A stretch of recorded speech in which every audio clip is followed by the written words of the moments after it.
મંચેસર મહાનુભાવો,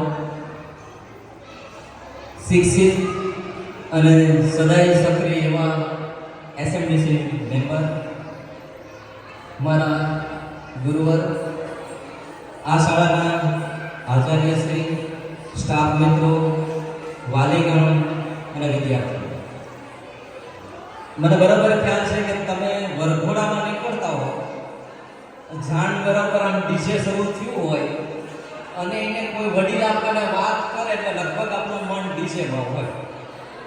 અને મને બરાબર ખબર છે કે આટલું મોટું સાઉન્ડ ગોઠવું છે નાનજી સાહેબ અને ટીમે, એટલે વ્યવસ્થા તમારી બરાબર મનોરંજન આનંદ માટેનું છે.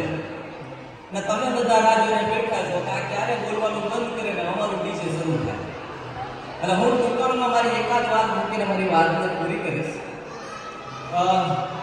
પહેલી વાત તો એ કે દિલીપ સાહેબ, નાનજી સાહેબ અને નિલેશ સાહેબ, આ શાળાનો અહેવાલ, આની પાછળ કરેલી મહેનત અને મહેનતનું પરિણામ આ સાંભળીને મને આનંદ થયો અને ગૌરવ થયો કે સાવધારી વિસ્તારના બાળકો આટલા લેવલ સુધી, આટલા સારા ટકાવારી સુધી, હાઈ સ્કોર સુધી પહોંચ્યા.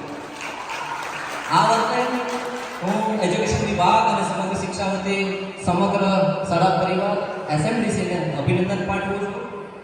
સાથે સાથે બહેનોની સંખ્યા વધારે છે. એટલે એકાદ વાત મૂકીને મારી વાતને પૂરી કરીશ કે એક પપ્પા, એમના ઘરે એક બેબીનો જન્મ થયો. નાનજી સાહેબે કીધું કે અમે 100% લાવવા માટે પ્રયત્ન કરી રહ્યા છે, પણ 100% રિઝલ્ટ આવે છે. ધોરણ 9 હોય, ધોરણ 10 હોય કે 11-12 હોય, 100% રિઝલ્ટ આવી શકે જ્યારે તમારી પોતાની મહેનત 100% આપો. એક જ ઉદાહરણ આપીશ કે જેને તમે બહુ નજીકથી ઓળખો છો. એ મમ્મી પપ્પાના ઘરે દીકરીનો જન્મ થયો. જન્મતાની સાથે પપ્પાની અપેક્ષા હતી કે મારા ઘરે દીકરો જન્મે, પણ કુદરતને કરવું નથી, આ દીકરીનો જન્મ થયો. દીકરી થોડી મોટી થઈ, 4-5 વર્ષની થઈ. એટલે પપ્પાના ચહેરા ઉપર એટલો બધો આનંદ નહોતો. એટલે દીકરી સમજદાર થઈને પૂછ્યું કે પપ્પા તમે કેમ આટલા નીરસ રહો છો? આ દરેક તમારા બેઠેલી મારી તમામ બહેનો દીકરીઓ માટે આ વાત છે. એટલે એના પપ્પાએ કીધું કે કાંઈ નહીં બેટા, કાંઈ નહીં, આ તો ખાલી અમથા. તો કે ના પપ્પા, તમે મને કહો કે તમે કેમ આટલા નિરાશ રહો છો, કેમ ખુશ નથી? અને એમાં હું જ્યારે તમારા ઘરે જન્મીને આવી છે ત્યારથી તમે વધારે ખુશ નથી. એના પપ્પાએ કીધું કે બેટા, તું મારી દીકરી છે કે તારી સામે વાત મૂકું છું કે તારી મમ્મીની ને મારી બેની ઈચ્છા હતી કે આપણે ત્યાં દીકરો જન્મે, પણ તું દીકરી થઈને આવી એટલે અમારી અપેક્ષા મુજબ અમને સંતાન મળ્યું નથી.